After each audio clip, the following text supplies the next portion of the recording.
Bonjour à tous, nous allons ici faire une initiation à la physique quantique et nous allons commencer par ce que l'on appelle la dualité onde-corpuscule.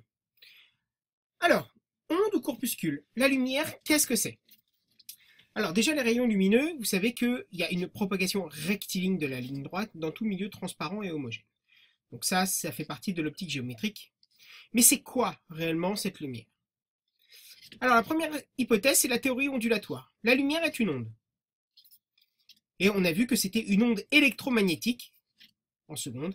Donc, c'est un champ électrique et un champ magnétique qui se propagent et qui oscillent directement. C'est donc un signal périodique comme toute onde.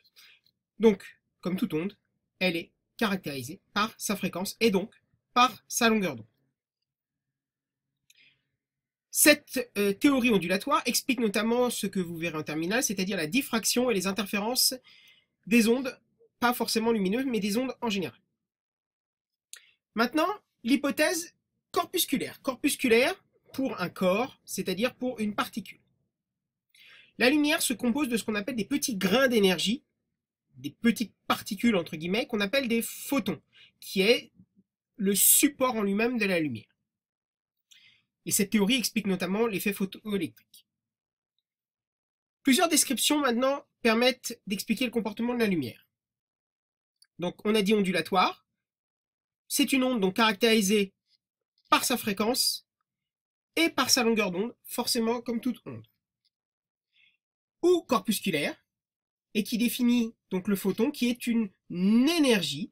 Le photon est un paquet d'énergie, c'est une particule quantique qu'on appelle un quanta. Alors, le photon est à la fois une particule et pas une particule.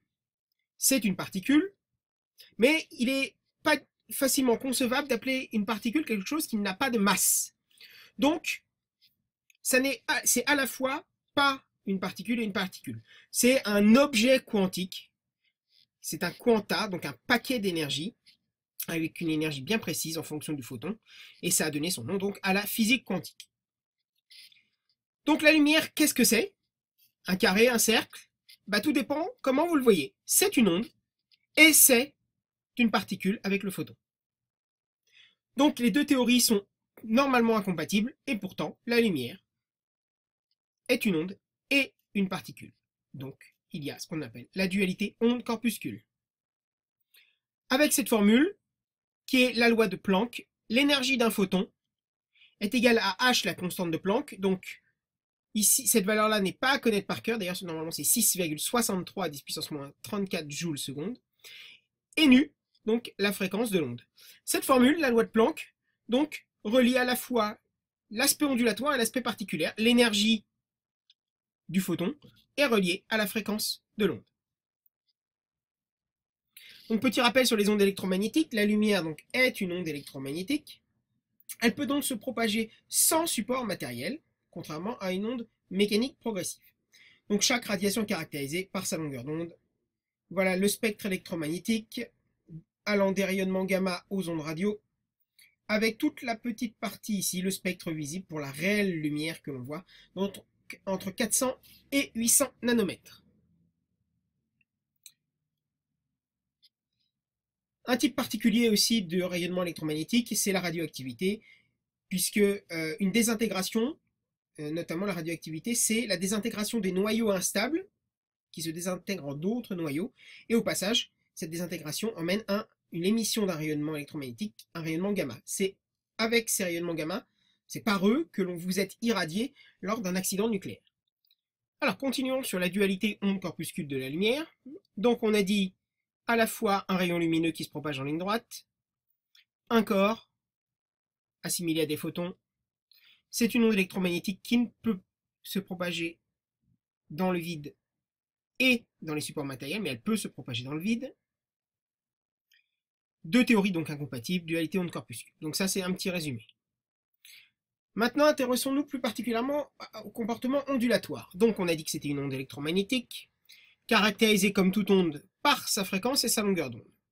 Donc ça c'est une formule à connaître, lambda, donc la longueur d'onde est égale à c, la célérité de la lumière dans le vide, donc 3,00 fois 10 puissance 8 mètres par seconde, divisé par nu, donc la fréquence en Hertz. Cette formule-là, de double périodicité est à connaître parfaitement dès la première et vous en aurez besoin lorsque l'on parlera justement de double périodicité avec la période spatiale qui est la longueur d'onde en terminale. Remarque, donc le terme célérité est utilisé pour la vitesse de propagation d'une onde, alors que le terme vitesse, donc V, est réservé à la matière. Donc attention, ici c'est pas la vitesse, c'est nu, la fréquence. Lorsque le milieu traversé par contre n'est pas du vide, la longueur d'onde lambda, cette fois-ci, eh bien, ce n'est pas C sur nu, ce sera la vitesse de la lumière dans le milieu, donc V, que cette fois-ci je le note V du milieu, divisé par nu, avec V du milieu, donc la célérité de la lumière dans le milieu considéré. La lumière, donc, maintenant l'aspect corpusculaire, donc on a dit que c'était des photons. Un rayonnement monochromatique, donc une seule radiation de fréquence nue, peut alors être considéré comme un ensemble de corpuscules, de corps, transportant chacun donc un quantum, un paquet d'énergie E, qui est donné donc, on l'a vu, par la relation de Planck.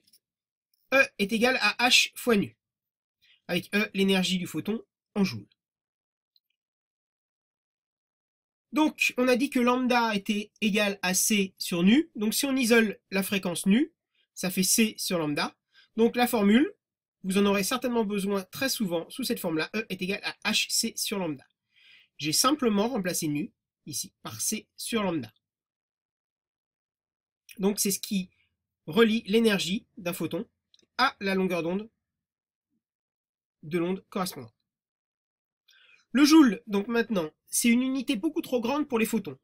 L'unité qu'on va utiliser, c'est ce qu'on appelle l'électron-volt, donc le symbole petit e grand V. Voilà. Ici, donc 1 électron-volt, c'est 1,60 fois 10 puissance moins 19 joules, et vous l'aurez aussi souvent avec un troisième chiffre après la virgule. Donc ça vous permet de passer des joules à l'électron-volt, qui est beaucoup plus parlant.